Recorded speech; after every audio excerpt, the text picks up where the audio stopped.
বন্ধ করে করতে হবে। বুঝছি তো যে এইখানটা তবে আলোটা বাইরে আসবে নাকি?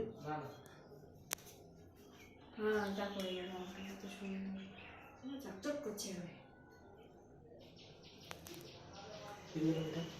এইটাও জ্বালানো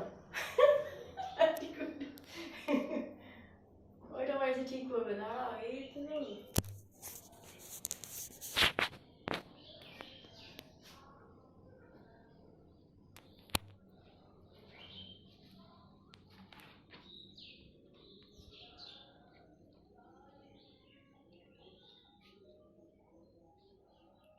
ক্যামেরাটা ঠিক নাই, মোবাইল নিতে পারছি না। ওই মোবাইলটা নিয়ে গেলে ভালো ছিল, ওই মোবাইলটা দামি আছে, স্ন্যাপড্রাগনের প্রসেসর, শুধু গেম খেলার জন্য আছে। বাস 1 মিনিটের ভিডিও করি।